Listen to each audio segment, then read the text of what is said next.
If you're not a degree holder, chances are that your pay is just half of what those with degrees are earning. That's according to new research. Now, it also says that the gap grows wider the longer that you are in the workforce. This study by NUS looks at whether low-income workers are keeping, or these wages rather, are keeping pace with the rising cost of living and the challenges of getting by among especially the young. For more, our reporter Lauren Ong joins us. Lauren, very quickly, this study, what are the key findings? Well, lots of interesting findings, but what this research really closes in is the challenges faced by lower wage, lower educated individuals. And who are these exactly? They are workers who just fall outside the margins of state support. And this really compares between non-degree and degree holders. And why these two groups specifically? So if we were to look at a chart, those in blue show the starting salaries of those who have polytechnic degrees, polytechnic diplomas and under. And if you were to compare the starting salaries, they're kind of not too far off from each other, at least when compared to the degree holders and their starting salaries. And this disparity can go up to 50%. And this disparity is set to go wider the longer these people are in the workforce. So if you were to look at this graph, the line in green indicates the wages of those degree holders, and can you see it rises exponentially as compared to those indicated in blue, which is the non-degree holders. So this is what the research is really about, to identify what exactly is the disparity and the challenges that they are currently facing. Well, that disparity, Lauren, very evident, particularly when you look at those those charts there. But the study also looks at challenges that non-degree holders are actually facing. Can you tell us more about that? Well, so another interesting finding is actually the number of hours these degree and non-degree holders work. So again, looking at the chart, if we were to see the difference between sorry, it's not this one, but the disparity between non-professionals, their working hours, and professionals, there isn't much of a difference. But if we were compared to zoom into platform workers specifically, you would see that they spend 10 more hours per week working, and even earning a lower wage. And they have to spend 40 hours on their jobs just to get a decent wage of about $2,000. So that really is, to keep this decent salary, you really need to keep on working. There's less flexibility to use your time to even upskill, to have other training courses. So my colleague Rebecca Mateo spoke to one of these platform workers who had a first-hand account of what it's like to grapple with these challenges. Let's have a listen.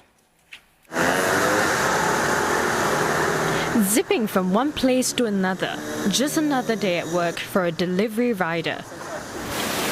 For this man, weaving in and out of traffic in a concrete jungle is more rewarding than working in a corporate one, where most employees have degrees and are more qualified than him. I would definitely find it a challenge to earn the same amount as I'm earning as I'm doing food delivery in the corporate world. So, I mean, as a diploma holder, I cannot be asking for cannot be expecting such a high, pay, which is like maybe around 3K. But I'm quite sure diploma holders can start off at around 2.2, 2.5 maybe. One social service agency says these young gig workers often work long hours, neglecting their loved ones. It's even more challenging if they're from low-income households, as there is very little motivation to do anything else apart from earning a living. There's an impact also on the future, because the time that they're spending at the work makes it very difficult for them to take time away to train or to upskill, which we know to be quite an effective way of moving up the social mobility ladder. But picking up new skills is key towards a more rewarding career, especially as skills attained from the platform worker sector, retail or F&B, may not be easily transferable to other corporate roles. There is no way for you to actually, input that in your job resume and for employers to look at it in a positive way.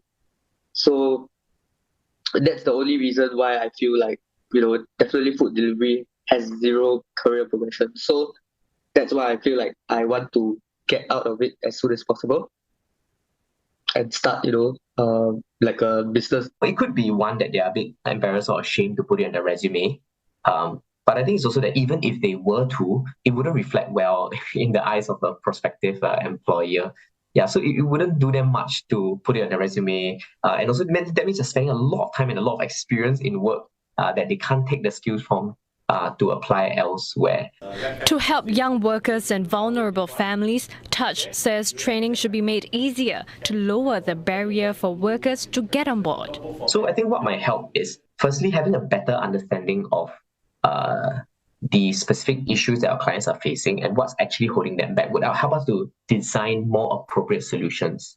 Yeah. So for one, if we are misunderstanding a lot of low-income families and low-income individuals to be lazy, then we would start to design solutions that target that as opposed to the actual issues that they might be facing.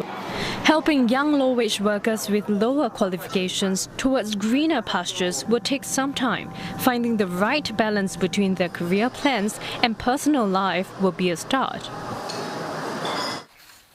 Oh, Lauren, that report by Rebecca, that it's not just that you start at a lower salary base for the lowest tier of workers.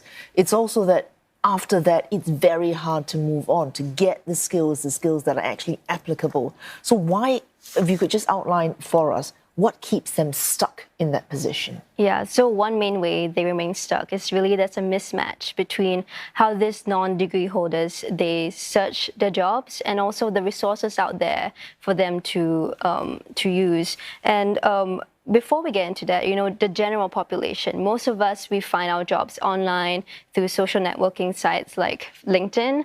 Sometimes we go through personal connections, referrals, personal contacts. And the research actually finds that much rarely we go to job fairs or through employment agencies. And so, when the survey asks how they successfully have gotten these jobs in the general population, most of the time, they successfully get them through personal connections, through referrals. And that's even more so for non-degree holders. Actually, it accounts for almost 50%, as it indicated in green. And what this really means is that they are not exactly going through the employment agencies, as indicated, that's 4% of the time. And these employment agencies are really the ones that are carrying the sort of wage and support schemes that, for example, the government is putting across. So actually, those government agencies account for a small fraction from when they go through these employment agencies. So that's even a smaller amount. And these are like the initiatives through the Workforce Singapore or NTUC's Employability and Employers Institute. So yeah, so this is something that the research has really flagged out, and this is what she has called for stakeholders to look into, and this is what she had to say about that. Given that young people do not approach government-linked employment agencies perhaps until they have exhausted other avenues, government agencies will need to prepare to work with the neediest young workers, which means that the way government agencies work with young job seekers will need to be different. For instance, it is probably ineffective to just give them a list of organizations and tell them to turn up for interviews. They've probably done that and tried that. They might need coaching or other forms of encouragement. Lauren, young people, and especially with non-degree holders, they're constantly being told, to retrain, upskill, get better at something else. And then their job prospects and their wages are going to increase. But they find that difficult to do, don't they? Yeah, so this is actually one factor that makes it harder for them to get better wages.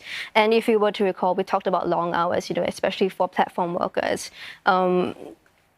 Keeping that decent wage also means lesser time you have to attend these courses. So time is really one of the barriers. Another barrier would be the higher qualifications you would even need to attend these courses. Some courses need O-level certifications, N-level certifications, and not everyone has that, especially some of these non-degree holders. So these are sort of the gaps that the research really points out. And, training accounts would really help increase wages by 20%. And it's actually something that the Manpower Minister has said is key when it comes to increasing wages. So let's have a listen to what he has to say. For young workers who are starting out or in the middle of their careers, I would strongly encourage, and I hope that all of you can be our agents of change as well, to encourage them to persist in training, to upskill, or to reskill themselves, and never to give up. Training is a key enabler to find good jobs and to move up in their careers, which will in turn offer higher wages and better work prospects and conditions. Yeah, so perhaps the main takeaway from this research is that the experience of non-degree holders and degree holders, they're vastly different, especially in terms of how they job search and how they experience work itself. So there really isn't a one-size-fits-all solution for all the career woes and job prospects out there. So some people really do fall through the gap. So what this research really is a call for the stakeholders to really look into this age group. All right, thanks so much for joining us this evening, Lauren, our reporter, Lauren Ong. Thank you.